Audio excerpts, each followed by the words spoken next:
மக்களே, நாங்க இந்த வாரம் மீன் பிடிக்க போன இடத்துல ஒரு பெருமையான மீன் வேட்டை இல்லைனாலும் ஒரு அருமையான மீன் வேட்டை. மக்களே, இந்த வாரம் நாங்க நிறைய மீனை டார்கெட் பண்ணி போனோம். அதுலயும் முக்கியமான மீன் பாத்தீங்கன்னா விரால் மீன். போனோன்னே எங்களுக்கு நிறைய ஜிலேபி மீன் நிறைய கிடைச்சிச்சு. எங்களுக்கு இந்த ஜிலேபி மீன் முக்கியம் இல்ல, விரால் மீன் தான் முக்கியம்னு சொல்லிட்டு அண்ணன் பிடிச்ச ஜிலேபி மீன் எல்லாம் ஜட்டிக்குள்ள எடுத்து உள்ள வச்சுட்டாரு. உள்ள வச்சுட்டு விரால் மீன் பிடிக்கிற பயணத்தை ஆரம்பிச்சிட்டோம். விரால் மீனை பிடிக்கிறதுக்கு ஃபர்ஸ்ட் பாத்தீங்கன்னா இந்த தண்ணியை கொமக்கணும். தண்ணியை கொமக்கிற வேலை அண்ணன் கிட்ட கொடுத்தாச்சு. எங்க அண்ணன் பாத்தீங்கன்னா ஆத்துல உள்ள திமிங்கலம் மாதிரி ஆத்தையே ரெண்டா புரட்ட ஆரம்பிச்சிட்டாரு. அவர் புரட்டுல மீன் பாத்தீங்கன்னா வலக்குள்ள வந்து நல்லாவே ஏறிடுச்சு. என்ன மீன் தெரியல, பெருசா இருக்கு. மீன் பெருசா இருக்குன்னு சொன்னதும் போது எங்க ஆளுங்க மர கிளையெல்லாம் உடைச்சுக்கிட்டு தண்ணியவே ரெண்டாக்கி அந்த மீனை ஒரு வழியா பிடிச்சிட்டாங்க. என்ன மீன் பாருங்க மக்களே, இது ஒரு தேலி மீன்.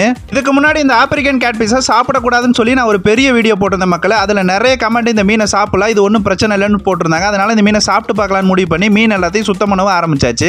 செத்தாலும் இன்னைக்கு மீனை சாப்பிட்டுட்டு தான்டா சாகணும்னு சொல்லி மீனை வறுக்க ஆரம்பிச்சாச்சு. எண்ணெய் சட்டியில போட்டோன்னே மீன் டமால்னு வெடிச்சிருச்சு. வறுத்த மீன்ல கொஞ்சமா மைனஸை வச்சு சாப்பிட்டா செம்ம டேஸ்ட் மக்களே. ஃபுல் வீடியோ பார்க்க அம்புக்குறி காட்டுற இந்த இடத்த கிளிக் பண்ணி பாருங்க.